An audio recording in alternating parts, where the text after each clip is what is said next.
Thank you viewers, Bangladeshi friend channel থেকে আপনাদের সবাইকে ধন্যবাদ দেখার জন্য। আজকে আমি দেখাচ্ছি কীভাবে ডাল করতে হয়। বাংলাদেশে ডাল খুবই একটা কমন আইটেম।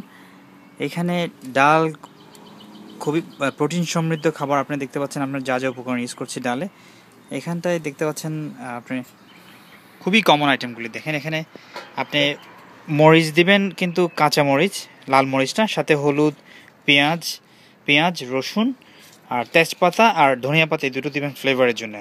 আর ডালে একটা টেকনিক্যাল ব্যাপার হচ্ছে পরিমাণ, লবণের পরিমাণ কীভাবে দিবেন। তো আমি বলবো, আপনি যদি কনফিউজড হন, যদি আপনি না জানেন কেউ কী পরিমাণ লবণ দিতে হয়, সেক্ষেত্রে কম থেকে শুরু করবেন। কম হলে ডালে লবণ বাড়ানোটা খুবই ইজি। লিকুইড খাবার একটু পরে অ্যাড করে দিলেই হয়।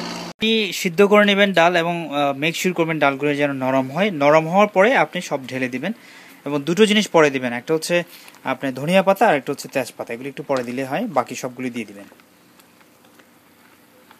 সব ঢালানো আপনার পেঁয়াজ, রসুন, মরিচ আর হলুদ দিয়ে দিবেন। শুধুমাত্র আপনি ধনিয়া পাতাটা পরে দিবেন। আচ্ছা, মরিচগুলি দেখছেন, এগুলি আমরা হাফ করেছি, লম্বালম্বিভাবে এভাবে কেটে দিতে পারেন। শেষ দিকে হয়ে আসলে আপনি ধনিয়া পাতা আর তেজপাতা দিয়ে দিবেন। শেষে ফ্লেভারের জন্য আপনি পেঁয়াজ আর রসুন একটু ব্রাউন করে নিন। এটাকে বিভিন্ন জনে বিভিন্ন নাম বলে, যাই হোক আমরা এটা সবার শেষে দিয়ে দিব, একটা ভালো ফ্লেভার হবে। কালারটা দেখুন, এই ধরনের কালার হলে পেঁয়াজ আর রসুন তখনই ঢেলে দিবেন। শেষ, এটাই হচ্ছে আপনার ডালের ফাইনাল স্টেপ। ঢেলে একটু ভালো মতো নেড়ে দেবেন। হয়ে গেল আপনার সুস্বাদু ডাল, প্রোটিন সমৃদ্ধ। আপনারা উপভোগ করুন এভাবে। আপনার কোনো কমেন্ট থাকলে নিচে কমেন্ট করতে পারেন।